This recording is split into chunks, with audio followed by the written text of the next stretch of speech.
Hey Aquarius, how's it going? Have you ever studied parapsychology? Are you interested in parapsychology? It's an interesting science. According to the Oracle, it's a hidden science. I was just told to talk at length about parapsychology with you. Now, I'm not going to bore you because it can be very, very boring. But I assume you're somewhat interested in parapsychology if you're watching a video like this. Parapsychology has a lot to do with things like rolling dice and trying to get the dice to land on a particular number as often as possible, or trying to send a mental image to somebody else and that person receiving the mental image and being able to correctly guess it or draw it or describe it. Could be guessing what card someone is looking at, like a playing card. It could be moving objects, telekinesis. There's all sorts of stuff that falls under the umbrella of parapsychology, and people have been studying it for a very long time. These sorts of groups that study parapsychology don't last very long. It's very difficult to keep these types of groups together. Parapsychology is a liminal science. It's this betwixt and between kind of science that's neither here nor there, and it can be really, really difficult. The types of personalities that are interested in it can be quite individualistic, can be syncretic in their thinking, can have problems with the established academic institutions and prevailing scientific theories, which puts them at odds with the people who are giving them their money, the grant money to fund such institutions. There tends to be an antagonistic relationship between parapsychologists and those who give grants, those who work at universities or whatever and control the money of who gets what money to study what theories and sciences. And parapsychologists generally get the shit end of the deal. Most universities don't entertain such scientists or such theories, and they're really reluctant to give grant money to such people.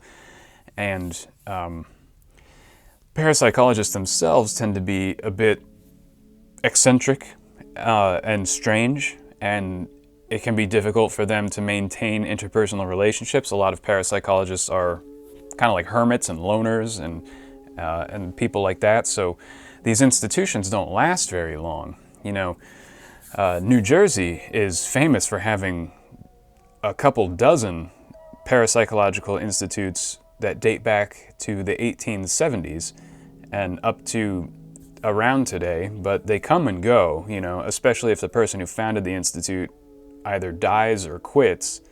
The institute usually dissolves shortly thereafter. They're very nebulous, these study groups and institutions.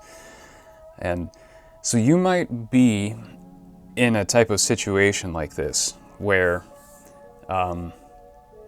your ideas are not taken seriously, especially in the mainstream or in the establishment, perhaps in academia, perhaps in just your social group, your family group, your friend group. It could be that you have ideas about how the human mind works and what it is, how the human being engages with reality, that the people around you think are crazy. Because the I Ching hexagram I got for you was hexagram 36, Ming or brilliance injured. This goes along with what the Oracle told me about parapsychology, because parapsychologists are generally among the most brilliant people in the world, and they are just not taken seriously, especially by mainstream scientists who are part of the prevailing scientific paradigm of today, peer review boards and university professors and professional researchers and the like. They generally despise parapsychologists and parapsychology as a science. They consider it fringe. They consider it nonsense. These people are, the prevailing scientific paradigm is one of materialism, that only matter exists and nothing else exists. The mind doesn't exist. The mind is just a side effect of matter.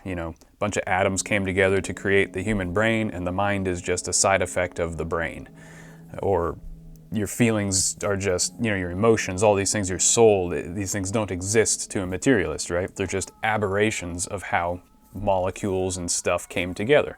They're just effects, side effects of molecules coming together. Now, someone who studies parapsychology seriously cannot hold to that theory at all. It's complete nonsense to someone who has experienced parapsychological phenomena and studies it. If you've experienced parapsychological phenomena, which you may have because you're watching a tarot reading channel, so there's probably some weirdness in your life, some unexplained phenomena that you've had, then someone telling you it's not real is like a blind man trying to tell you the sun doesn't exist. Like, you see the sun every day, you feel its warmth every day. But the blind man just thinks that, no, it just becomes warm for 10 hours a day and cool for 14, or whatever, however long the day is at the time. And the blind man will have any type of theory as to what that warmth is. Maybe a giant blanket is being pulled over the earth, and that's what he believes because he's never seen the sun. But you've seen the sun. That blind man is just talking out his butt because he's never seen the sun. That's what I feel when people talk to me about certain ways that I see the world, certain parapsychological phenomena that I study, that I'm interested in, that I've witnessed and experienced, and people just say it's not real and try to convince me that I didn't experience what I did, or that I don't know what I do know, like trying to gaslight me, or, people might be trying to gaslight you about this stuff. And it's very funny when it happens. When I was younger, I used to get extremely frustrated by this. And I would get angry and stuff. These days, I just shake my head and it's like, yeah, it's just, are you gonna get mad at a blind man because he can't see the sun? That would be stupid. He's blind. It's not his freaking fault. It's just the way he sees the world, or rather doesn't see it. And, this hexagram, brilliance injured, changes to advance. We have a changing line, that second line there, the second from the bottom. This is like, you're right about whatever it is. You're in a good place. It's like the authorities or the establishment doesn't like what you say or what you believe in. But the multitude agrees with you. The multitude knows you're right. It's just the people who appeal to authority. I'm not sure if you're familiar with the appeal to authority caveat, cop-out, whatever it's called. I can't remember the word, not paradox. Fallacy, the appeal to authority fallacy, where people are like, oh, this guy has a doctorate, therefore he's correct. It's like, it's nonsense. Or that guy's wearing a lab coat, therefore he's correct. Or that person works for the government, therefore they're correct. Like that idea of like authority figures are correct, or that people who went to college have greater knowledge and wisdom than people who didn't. Like, there's no reason to believe that, someone who didn't go to college could have way more experience and knowledge than someone who did. You know what I mean? So you could be surrounded by appeal to authority type people who just think that you need to have some letters after your name before you're allowed to say anything about science or about philosophy or about psychology or something like that. You got to have a doctor in front of your name or some nonsense like this. And that's a relatively small group of people who believe stuff like that, It might seem at times like everyone believes the mainstream nonsense. But I've noticed in my life that if you are bright and shining within yourself and gentle on the outside, the elements of this are earth above, fire below. Those top three lines represent the earth, those bottom three lines represent fire. And that's an image of the setting sun, or the sun within the earth, or a hidden light. And when you hide your light because you're just in a dark situation, and showing your light just brings these people after you, like, oh, you're stupid, you don't know what you're talking about, oh my God. you got to just hide your light and be like, yeah, just don't deal with that nonsense right now and bide your time. But you can, maybe you've lost some faith because of this and it's difficult, but you'll see as you interact with people that actually most people do agree with you and your views. I've noticed that, like, I could talk about the weirdest stuff. I used to be afraid to talk about the things that I'm interested in around people because I was afraid of how they would think about me, how they would react to the weird stuff that I think about and study and do. But then over time, I was like, you know what, I'm just going to talk about it anyway because it's who I am. I can't hide myself. That's unhealthy. It's psychologically repressive, and I'm not going to allow this stupid society to repress me. It's nonsense. Like, they're wrong. I know I'm right, kind of a thing. And so you start just letting that light out a little bit after biding your time, and even hiding it from the masses, but in private. Maybe you're just hanging out with one of your friends. You're not with the whole group of friends. It's just one-on-one. You can have more intimate conversations with that person. And then another day you're hanging out with another friend, just one-on-one. You can have more deep, intimate conversations with these people. And you realize that when they're alone, they are much more willing to admit the things they believe in if you admit it first. If you say, like, yeah, I saw a UFO when I was, 8 years old, or whatever it is, or like, oh, I saw a ghost, or like, stuff like that. And then when a person's alone and there's no one around them, you're not at a party, you're not at dinner with a group of people, it's just you and them, they might be like, yeah, I saw a ghost too, like 3 weeks ago, or something like that. I didn't tell anybody. Or like, yeah, I used to have abduction experiences, or something like that. And they're much more willing to open up. And then you do this with all of the people in your friends group, all of the people in your family, whoever you can hang out with one-on-one. And then you realize they all believe this stuff. Every single one of them believes it. And when they're all together in a room, they act as if they don't, because they're embarrassed, because they don't know. They don't know that each of them believes it. They've never opened up about it. But you know. So you're hiding that light within yourself. You know what that person really believes. You know what the others really believe. You know what that guy really believes. You know what she really believes. But all together they act like they don't. But you know what they all believe. And if you bide your time with that and realize that all these people actually agree with you, one day they will admit it in that group. Slowly. You can't force it to happen. You have to kind of hide your light at this time because there are authorities or mainstream thinkers around you just kind of repressing that. And that happens. That's okay. It's nothing to be too stressed about. Just kind of smile, nod, just just smile and nod with the crap that's coming out of their mouths, and just, yep, sure, yep, I agree, yeah, oh, you're so smart, you're so wise, oh my God, I'm so glad you're telling me all this stuff about science. Thank you for revealing how foolish I've been and how misguided and delusional I've been. Oh, you're just so brilliant. Thank you so much for your lesson in science. As if I didn't go to the same public schools you went to. As if I haven't heard this same crap 1,000 times from 1,000 mouths. Just keep your mouth shut. Don't say that snarky shit that I would say. But just don't reveal to those types who you are, because there's no need. It's, casting pearls before swine, right? They're just going to trample them into the mud. But when you get these people one-on-one, you realize almost all of them are on your page. And as you help others to see this stuff, they help you to see. Or it's like they help you regain your sight. Or it's more like helping you regain your faith in this stuff, or in yourself, in your confidence, your ability to just be who you are and to know what you know. You know that you know what you know. And no one can gaslight you and tell you otherwise. You've experienced what you've experienced, and it would be stupid of you to deny it to yourself or to allow others to convince you it wasn't real. It's not going to lead you anywhere interesting. Like, who cares? Like, why believe what others believe? Just believe what you believe. It doesn't matter.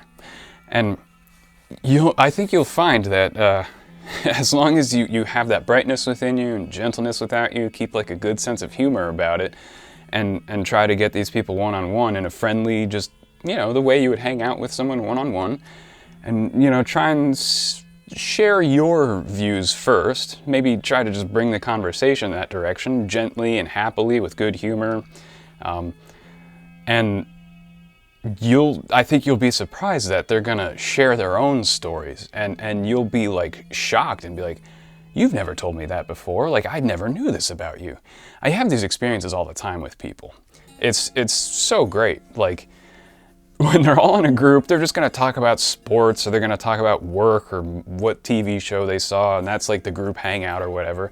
And then when I'm one-on-one with them, they're like admitting all this crazy stuff about their lives, about the weird nonsense they've experienced, and strange dreams they've had, UFOs, you know, strange cryptozoological creatures they've spotted in the woods, like just the funniest, wildest stuff. And because they trust me. They know I'm not going to betray that trust. They know I'm not going to judge them. They know I'm a weirdo like that. And you've got this group at your level who trusts you. And you might not see it now, but you're going to see it soon. So be bright within, gentle without. Hold that brightness. Keep your faith where it is. And even if your faith is shattered because of this, you know, you're going to find it again, because these other people, these other beautiful lights, these other wonderful souls around you are going to make you realize, like, oh, I'm actually not weird. Like, everybody secretly believes in this stuff. Everybody has had these experiences. Well, not everybody, but most people have had some strange experience that opened their mind. And everybody keeps it to themselves because they're so afraid of the social and economic consequences of talking about it. You know, you talk about this stuff at work, you get fired, you lose your salary. You talk about this stuff in your friends group, and, well, there goes your sexual selection. That hot girl is not going to bang you now because you talk about UFOs. Like, yeah, it's a real cost. It happens. There's a real social cost to this stuff. But, like, did you want to get laid with that girl anyway if she's not into UFOs? Like, have better taste, man. And you're going to find that, like, you actually have a lot of this support around you. Even if the authorities, the mainstream, are against you, the multitude is actually with you. And part of this changing line here at the second place, so if you see, if that line changes from that yielding line, that broken line, to a solid line, then the bottom one is 3 solid lines, right? That's the symbol of Qian, which means heaven. It also means a strong horse. So you will find support from a strong horse that will carry you forward. So maybe there's someone in your life who is going to recognize you for who you are and absolutely love it and be like, yeah, Aquarius, like, you're awesome. I had no idea you knew about this stuff. I had no idea you thought about this stuff. Like, let's work with this. Let's do something with this. And like, you're gonna gain support from someone who's like really on your level. It's parapsychology, man. But that's a very Aquarian thing. Parapsychology is a hidden science. Aquarius loves the hidden sciences, loves knowing for the sake of knowing. And if the prevailing scientific paradigm is not answering questions, Aquarius will move on. You know, like, in the 19th century, when quantum physics and materialistic science and modern industrial chemistry kind of took over everyone's thinking and everyone's consciousness, Aquarians were really into it. They're like, oh, a new science, a new way of knowing things, a new way of creating, a new thing to study. This is so cool. And it was useful. You could invent combustion engines and airplanes and chemicals and cool materials with mixing these chemicals, and physics. You could calculate, you can launch rockets, and there's all this cool stuff. And Aquarius was like, yeah, this is really cool. This is a new, great science. And then over time, Aquarius was like, okay, but what does this say about our consciousness? How does physics help us with consciousness? And the physicists are like, consciousness? I don't know. You know, and then Aquarian's like, okay, whatever. That's a shortcoming there. Oh, you know those like lights in the sky? They're like globes, and they turn into weird shapes and do impossible movements. Like, what are those things? What can physics tell us about this? And the physicists are like, those aren't real. What are you talking about? And Aquarius is like, okay, another shortcoming. Oh, you know, like ghosts and all that weird like ectoplasm and strange materials that appear at seances, and what can science tell us about that? And the scientists are like, what are you talking about? That's not real. That stuff is fake. And Aquarius is like, okay, that's another shortcoming. what about like telepathy and how we can transfer thoughts to each other and stuff like that? How can physics help us understand that? And the physicists are like, dude, that stuff's not real. What are you saying? And Aquarius is like, okay, I've had enough. You can't answer these questions. I know these things are real, and science just has its head up its butt. It has its head right in the sand. All these scientists in the universities and everywhere, they just have their head in the frickin' sand and refuse to acknowledge the reality of parapsychological phenomena and paranormal phenomena. But Aquarians know it's real. Of course it's real. We see this stuff every day. We experience it in our lives. We all experience it all the time. And the modern scientific paradigm just refuses to acknowledge it, does not study it, cannot study it. So Aquarius needs a new science. And Aquarius thirsts for a new science. And parapsychology is one of those. It's a hidden science. It's been pushed underground. The institutions don't last long because the personalities that make up parapsychological institutions are generally eccentric weirdos. And it's just a difficult thing to get off the ground. To change a scientific paradigm, a prevailing paradigm, is really difficult. And I forget who said it. It might have been Maxwell Planck, who was a quantum physicist. I think it was Planck, but I'm not sure. Don't quote me on this. But some famous quantum physicist from the late 19th, early 20th century said, a scientific paradigm does not change because of new and better ideas. It only changes one funeral at a time. You know what I mean? The old scientists who think in the old ways just have to, let's just say, get out of the business. And so it's just grueling. And to get through that time period, where it's like, oh, I can't talk about these things because all these people are still around. They're still in the academic institutions. They're still in the research corporations. They're still here. And I just can't say what I want to say. So this is like you're hiding your light. Your brilliance has been injured and you're biding your time. And it's really rough to be in this darkness. But you got to stand firm and true to who you are and like what you know is true.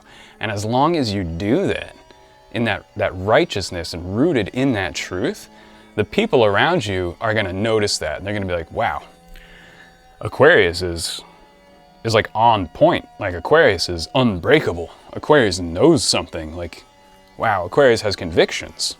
And this is how you gain support, even in this dark time, even in the midst of this darkness. And it's only for a time. It's not forever. So I'm going to pull some cards for you now. That went on for a while, but I was told to talk about parapsychology at length. That was a very vivid thought. At length. So I'm sorry if that was boring, and I'm sorry if it sounded like a rant, but I'm very passionate about parapsychology, if you haven't noticed. And the Oracle wants me to talk about it. I'll talk about it. So here, oh, I shouldn't have closed that. So here I have this cool divination system that I've developed. I've got 24 symbols, 24 aspects of reality. I'm going to spin a coin that's going to point at one of these guys. And that'll be the aspect of your life or the aspect of reality, which the Oracle wants us to focus on. We'll pull some cards and tokens about it and develop this whole reading a little bit further. So, Oracle, tell me, what does Aquarius need to know right now? Aquarius. Oh, and it's fallen off the table. Oh, landed upside down. Fell off and landed upside down. Maybe try again. That's part of the message. In life we have so many failures. 99% of what we do fails and 1% succeeds. And that's fine. It's the way things are. Just got to keep going. Fail and fail and fail until you succeed. Don't get discouraged by failure. Oh, would you look at that? Right on the most high symbol, the sun, divinity. That's what you're being asked to focus on, or that's what we will focus on. Seek the highest first, and all else shall be added unto thee, as it says in a really old dusty book. Gospel of Thomas, I think? It's an apocryphal text discovered in 1947, hidden in a jar in the desert of Syria, known as the Nag Hammadi Library, also known as the Gnostic Gospels, or the Essenian texts. You might be interested in reading the Gospel of Thomas. I don't know. Seek the highest first, and all else shall be added unto you. It's divinity. I use this solar symbol, the circle with a dot in it, or the alchemical symbol of gold, astrological symbol for the sun. So you got some gold in you, Aquarius. I'm not surprised. I have a lot of friends who are Aquarius. I got some Aquarius in my chart too, very powerful Aquarian placements in my chart, so I vibe with you. I get it.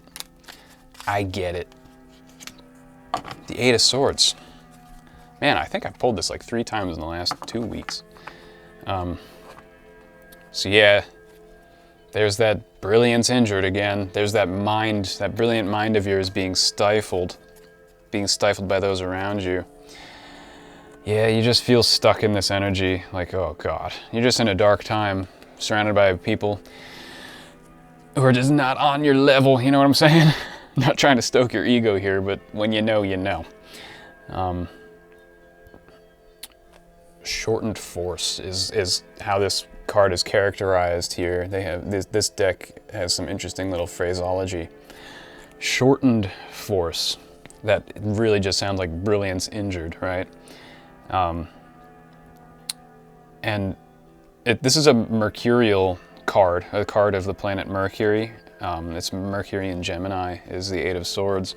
And that is absolutely going along with this I Ching hexagram of a mind being stifled or an intellect being unrecognized for how powerful it really is and just being kept in check by, you know, not the most savory of personalities or energies. And this could be just you doing this to yourself, like I did to myself in my misspent youth, keeping this stuff within and being afraid of what others would think if I spoke about it. You know, being super concerned with my reputation, with my social selection and things of this nature, where I didn't want to talk about any of the stuff that I was truly interested in, the stuff that really got me out of bed in the morning, the stuff that I read books about, the stuff that I study, the stuff that I go out into the field with my electromagnetic freaking detectors and, you know, my dad's old, you know, he's an electrical engineer, his gear that I used to sneak out of his garage and go out to where I hear about UFO sightings and just start poking rocks with it and stuff. I was a weird kid. Seeing if I could get electrical readings from, you know, oh, I heard there was a UFO sighting here in 1992. I'm gonna put a fluke meter on it and see what happens. You know, I did that weird stuff. And I think about all the weird paranormal stuff and spiritual stuff and occult stuff, all that thing. And I did this to myself, where it's like, I'm just gonna do this alone. I'm not gonna talk about any of it. I'm not gonna share any of it with anyone. And after years of that type of repression, it has a toll. It really takes a toll. You feel like you're wearing a mask. You feel like you super glued that mask onto your face, and to take the mask off now is gonna be like painful, and you're so afraid you're going to lose all your friends or something like that. But I didn't. When I started talking about this stuff, my friends were like, yeah, we know you're weird. Like, you can't hide that from, like, we know you, you know? And it turned out to just be like this, yeah, like, it's fine. Like, sure, maybe we don't believe the stuff you do, but who cares? Like, it was all in my head. Like, well, not all of it. There were some people in academic institutions and stuff like that who really hated me. You know, professors in college absolutely despised me. Some loved me because of my ability to think weirdly and outside the box. So you without speaking out, you'll miss those people who would be like, oh, you're actually brilliant. So you have to know who to trust and who to speak up with, just to avoid the headache. So you might be feeling that sort of energy right now. I'm gonna pull another card for you. It's all right, Aquarius. I know your heart. You're not alone. You're not alone in the darkness. The multitude agrees with you. That's another thing from the I Ching, is in this darkness, the second line you got, you're not alone. You're acting in accordance with the situation. You're acting properly. And you're gaining the support of people around you. And you're not alone. Even if you feel alone, I understand you. There's at least one human being that understands you, who won't judge you. You can tell me anything. Synthesis. We got the card of synthesis. That is a really interesting card for this. I don't think I've ever pulled this card from this deck in a reading, especially on YouTube, but I mean like just in general over the years I've had this deck. What is this? This is like a goat with wings, a ram with wings. This is like spiritual Aries, and we got an Ankh here. The Ankh is indicative of the all-encompassing energies of the tree of life, that sort of the energies of love, the heart and the head in harmony with each other, all the worlds, all the physical and spiritual worlds bound together by that motherly love, that Venusian energy. Not necessarily even motherly love, but spousal love, every kind of love actually, every kind of love. It's the ultimate foundation of reality, is that sort of love. So like if you see the Kabbalah, the tree of life, you can see the earth, the physical realm, and the highest, the crown, the spiritual realm here, the Godhead. And if you make a cross, these planets are the lower world that can be known and experienced by the human intellect. And then these planets are the upper world, the spiritual transcendent worlds. And you see this Tifereth, this is like the Jesus energy, right? The ideal human being type sphere. And it's the highest point of a human and the lowest point of the spiritual worlds. So the highest point of this lower cross and the lowest point of this spiritual circle. And look at that, lower cross with a circle. That's the symbol of Venus, or like the Ankh. So you're probably like keen on this. You probably know some of this stuff already. This synthesis coming in with divinity here on the divinity token is like,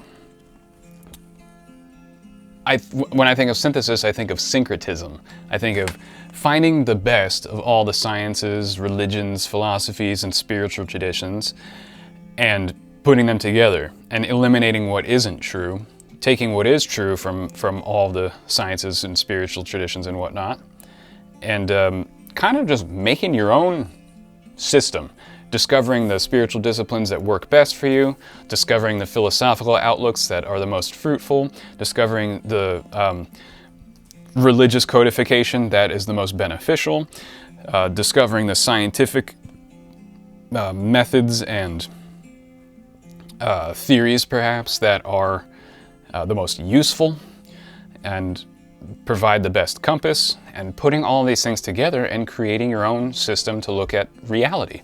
And that can break you free from this Eight of Swords very easily, and it will also inspire those people around you to be like, hot damn, like this guy is going for it, like this guy knows some stuff. This Aquarius, or gal, sorry. Aquarius is like putting things together, is connecting dots, recognizing patterns, seeing connections, and revealing hidden things by, you know, you have like a good compass, a good magnifying glass, a good flashlight that leads you, that like illuminates aspects of reality that most people can't make sense of. And like, you can make sense of some of this stuff. It's one reason why the mainstream dislikes you so much, because they probably see you as like a lowly peasant. You know, maybe you don't have a doctor in front of your name, or maybe you do, but you're just one of the weird ones, one of the good ones. And they might be embarrassed around you because they realize deep, deep, deep within themselves that you're probably right, or you can see things that they cannot see, that they lack the abilities to see, and it makes them feel stupid. Unfortunately, I've experienced that a lot in my life, where I make people feel stupid. I don't try to, but sometimes I make people feel stupid or inadequate, and then they begin to hate me because of it. They hate talking with me because I just kind of hold up a mirror to all of their shortcomings, especially their intellectual shortcomings. And I don't mean to, I'm just trying to have good conversation, but some people react very emotionally, especially scientists. People who claim to be so intellectual and heady tend to be the most emotionally fragile. When you disagree with one of their theories and come up with a more novel approach or a more interesting way of viewing the situation or of viewing the reality that they're looking at, they get really, really angry because you just transgressed their dogma. You just blasphemed against the great church of science. And the same way in the medieval era, if you blasphemed against the church, they'd get really angry and prosecute you. The same thing goes on today. It's just less violent today. Thank God. But the same type of political and economic and social persecution happens. Thank God the physical persecution no longer occurs, but all the other types still do. And the modern church is the church of science or materialism. And people get really, really, really, really angry when you show them the shortcomings of their dogma and their doctrine. And I think you're good at that. Good for you. And don't compromise that. Synthesize what you want to synthesize, you know. That's another thing about biding your time and hiding your light from certain people, because when you start synthesizing, people start to think you're a heretic. For example, like, scientists think I'm way too religious and spiritual, and they think I'm nonsense. Spiritual people think I'm way too scientific and materialistic. Here we go. Religious people think I'm like satanic, you know? And then Satanists think I'm like a traditionalist Christian. And it's like each of these groups think I'm the opposite of their group because I synthesize everything from all of these groups, and I make my own way. And when I have conversations with people and stuff starts to come out, you know, people hear what they want to hear and they think what they want to think. When I start talking about occultism, Christians are going to dislike it, and they're going to think I'm that I'm cavorting with demons. I start talking about spirituality or occultism, and scientists think I'm delusional. I start talking about science with spiritual people or with religious people, and they think I'm some type of atheist. And it just goes around and around and around, and I don't belong anywhere. I don't belong with any of these people, with any of these groups. I'm a heretic among heretics, as a friend of mine once called me. A king of exiles, as another friend once called me. That's where the channel name comes from. But don't compromise that. Even though you might have to hide your syncretic views, don't get rid of them. They're super, super important. And they're way more valuable and helpful than any prevailing paradigm in any of these worlds, in the world of spirituality, in the world of religion, in the world of philosophy, in the world of science. You know, in philosophy, you have philosophical purists, and they prevail. In science, you have scientific materialists and purists, they prevail. In the world of religion, you have the religious institutions and the purists and orthodoxy, and they prevail in that world. And in the world of spirituality, you have the purists there, and they prevail in that world. And the purists in all these are going to hate syncretic people. They just do. They can't stand syncretism because they are purists. And purists always have the most fanatical followers and the largest group of followers, and so they gain the most political and economic power, and so their views prevail. Because there's something about extremes and purity that attracts the masses. But you have a different multitude supporting you. You have a more important multitude supporting you. And don't compromise your views. Just don't compromise your views for the sake of social selection. You'll regret it. So I'm going to pull one last thing for you. This is going on a while. You're a trooper if you're hanging out with me this long, Aquarius. I'm just going off. I'm ranting. I'm sorry if this is ridiculous. The Oracle told me to go at length. I'm going at length. Last thing for Aquarius. What does Aquarius need to know? The Eight of Swords, synthesis, divinity, brilliance injured. What are we talking? What do we need for Aquarius, Oracle? We got the astrological sign of Cancer. So here we have again your inner life. Your intuition is good. Maybe you gotta hide in your shell like a hermit crab for a time, a little bit. Only come out for the people you really trust, like that one-on-one thing I recommended. Keep it to limited groups like that for now when you want to show your light, but in crowds, in the mainstream, in your daily life, maybe just be the hermit crab and hide that light a bit for a little while. Don't do it to the point of repression, of course, but just for the sake of social ease, just for the sake of not having to deal with the freaking headache. But your inner life is correct. You have a good central feeling, a good center of feeling. Your emotional center is like, all right. And you got to trust yourself, and you do trust yourself. And you've got a good home life going on. Your friends and family, they're your multitude that believe you, that trust you, that are on your same page. You know, we got the number 4 here, which is also, you know, besides Cancer representing home life, so does the number 4. That's a good foundation you've got for you. Yeah, this is just a symbol of support and your inner life being harmonious. So yeah, you've got that bright light within you. Just shine it when it's appropriate. Bide your time. You're the sun within the earth. It's a time of darkness. It's the night. The sun has swallowed your light, but the dawn comes eventually, Aquarius. And when it does, whoo, boy, you're gonna feel good. So I think that is where I'm gonna leave it. I think that's all the Oracle and I have for you today. This went on for a long time. I'm not gonna be able to speak for 2 days. Thank you so much for stopping by, Aquarius. It was fun hanging out with you. I hope you found this entertaining and illuminating. And I wish you all the best, and I'll see you next time.